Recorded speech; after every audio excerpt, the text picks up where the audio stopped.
नमस्कार मित्रों, आज चिंतन में मृत्यु ईश्वरीय योजना। मृत्यु इस जीवन का अंतिम सत्य है, एक अकाट्य तथ्य है। फिर भी इसे सामान्यतः स्वीकार नहीं किया जाता, हृदयंगम नहीं किया जाता, बल्कि इसके प्रति इतना भय रहता है कि सामान्य इंसान मृत्यु पर विचार करने तक से कतराता है। इसका सामना करने का साहस भी नहीं कर पाता। बिरले ही इस पर गंभीर विचार कर इसका सामना करने व इसके पार निकलने की युक्ति पर चिंतन मनन का दुस्साहस कर पाते हैं और शाश्वत जीवन के अधिकारी बनते हैं। फिर अपनी मृत्यु के बारे में विचार नहीं कर पाना भी इस अस्तित्व का एक कटु सत्य एवं शाश्वत आश्चर्य है।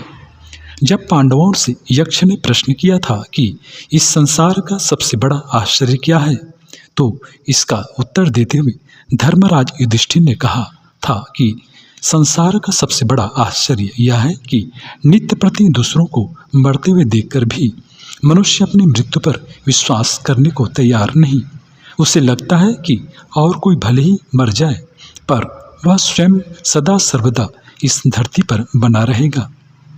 साथ ही मृत्यु को जीवन का सबसे बड़ा भय माना गया है, जिसके कई कारण हैं। प्रमुख कारण तो देह के प्रति आसक्ति का भाव है, अपनों के प्रति मोह तथा अर्जित संपदा के प्रति लोभ इसके दूसरे कारण हैं, जिनके खोने छीनने का भय सदा बना रहता है। मृत्यु में तो उसे सब कुछ नहीं, यहीं पीछे छूटता दिखता है।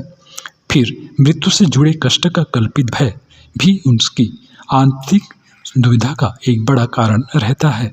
साथ ही यह सोच भी रहती है कि हम नहीं रहेंगे तो घर परिवार समाज संसार का काम कैसे चलेगा, हमारे बिना आश्रितों का क्या होगा।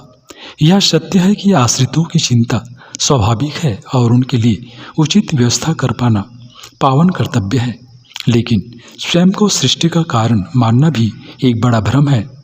दूसरों के लिए अपने को सब कुछ समझना दम है, क्योंकि सृष्टि मूलतः ईश्वरीय संकल्प एवं इच्छा से चल रही है। जब हम नहीं थे तब भी संसार का सारा काम चल रहा था, और जब नहीं रहेंगे तब भी सब काम चलता रहेगा। संसार का कोई काम किसी के न रहने से रुकने वाला नहीं। कितने सुरमा, विभूतियाँ, महापुरुष और अवतारी पुरुष आए और गए, लेकिन समाज एवं सृष्टि की व्यवस्था अपनी गति से चल रही है और अपने गंतव्य की ओर बढ़ रही है।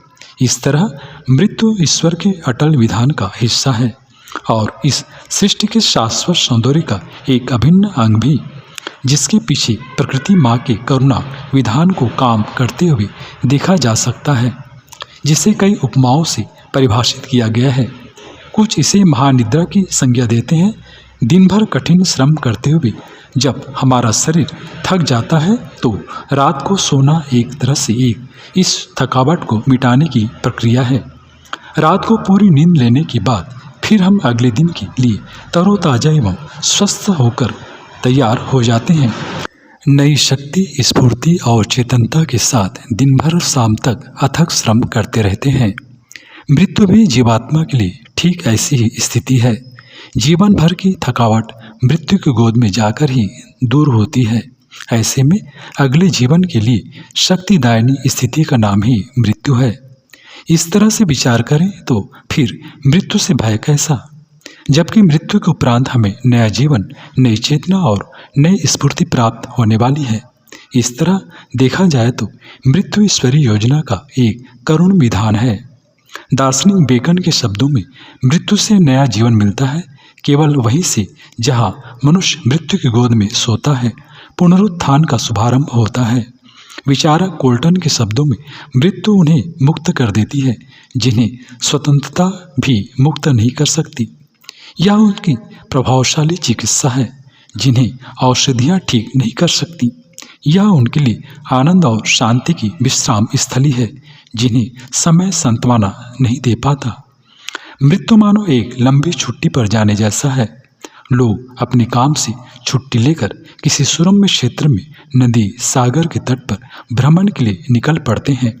मृत्यु के द्वारा भी हम अनंत जीवन के समुद्र में गोता लगाने एक सुरम्य प्रदेश की यात्रा करने जाते हैं, जिसकी कल्पना भी हम नहीं कर पाते।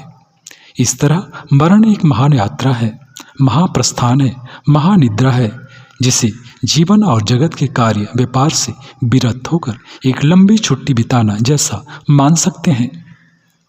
इस तरह मृत्यु जीवन की समाप्ति नहीं, अपितु शरीर रूपी साधन को दुरुस्त करके नए उत्साह, नई शक्ति से मंजिल की ओर गतिशील होने की प्रक्रिया है, जिसे प्रकृति माता का स्नेह भरा आमंत्रण कह सकते हैं, जो हमें नया शरीर देने के लिए अपने पास बुलाती है। अतः मृत्यु मनुष्य के लिए हितकारी ही है। जीर्ण शीर्ण शरीर को लेकर घुट घुट कर जी रहे जीवन से मुक्ति का सोपान है। ईश्वर के इस कृपा विधान के लिए हमें कृतज्ञ होना चाहिए कि हमें नया शरीर प्राप्त होने वाला है। फिर शास्त्रों का पारायण भी हमें मृत्यु के प्रति सम्यक दृष्टि रखने के लिए प्रेरित करता है कि आत्मा अजर, अमर और अविनाशी तत्व है और शरीर इसका साधन मात्र, जिससे हम चाहे तो परमात्मा को प्राप्त कर सकते हैं। किंतु जब मूल लक्ष्य विस्मृत हो जाता है और शरीर के सुख ही साध्य बन जाते हैं, तो मनुष्य को मृत्यु का भय सताने लगता है। इसके पीछे मनुष्य का अज्ञान ही सक्रिय रहता है। समझदार मनुष्य आध्यात्मिक शास्त्रों से तत्व दृष्टि प्राप्त कर इस अज्ञान का निवारण करते हैं। गीता के अध्याय 2 से 22वें श्लोक में यह तथ्य सुंदर रूप में प्रस्तुत किया गया है कि जिस प्रकार मनुष्य पुराने वस्त्रों को त्याग कर दूसरे नए वस्त्रों को ग्रहण करता है, उसी तरह जीवात्मा पुराने शरीरों को त्याग कर नए शरीरों को प्राप्त होती है। इस तरह मृत्यु शरीर रूपी वस्त्र को बदलने की प्रक्रिया है। जिस प्रकार फटे जीर्ण शीर्ण वस्त्र को उतारकर हम नए वस्त्र धारण करते हैं, उसी तरह मृत्यु भी जीर्ण शीर्ण जर्जर असमर्थ अशक्त शरीर को छोड़कर नया शरीर धारण करने के समान है।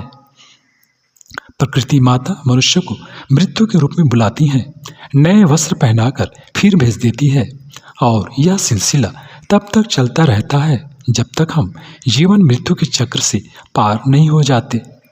मृत्यु के संदर्भ में कुछ महापुरुषों एवं विचारकों के व्यक्तित्व सांत्वना देने वाले हैं।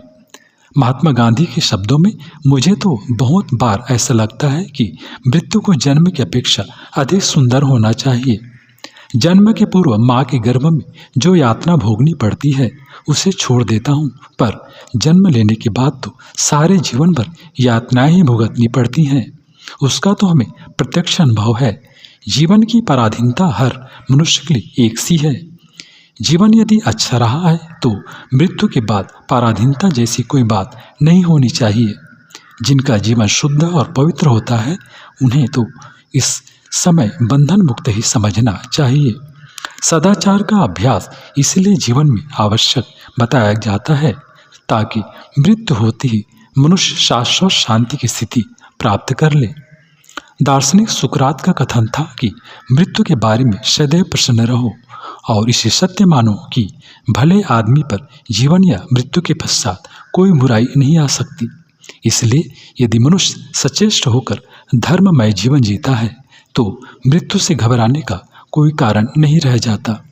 साथ ही मृत्यु से एक कठोर शिक्षा हमें मिलती है कि जितना शीघ्र हो सके परमात्मा को जान लें, क्योंकि उसके जाने बिना पाप और बुराइयां साथ नहीं छोड़ती। वह तरह तरह की आकांक्षाएं पीछे पड़ी रहती हैं। मनुष्य जीवन का कोई भरोसा नहीं है। मृत्यु किस क्षण आ जाए इसका कोई ठिकाना नहीं है। मनुष्य के जीवन में पल भर में ही परिस्थितियां बदल जाती हैं। कबीरदास जी के शब्दों में, कबीरा यह जग कुछ नहीं, खिन्न खारा खिन मीठ, काल जय पैठा मंडप है, आज मसाने दीठ। अतः समय रहते शरीर जैसे इस अत्यंत उपयोगी यंत्र का श्रेष्ठतम उपयोग करते हुए जीवन का पूरा लाभ लिया जाए और इसे जीवन शोधन व पारमार्थिक कार्य में नियोजित रखते हुए वह स्थिति प्राप्त कर ली जाए जहाँ लोक के साथ हमारा परलोक भी सध जाए।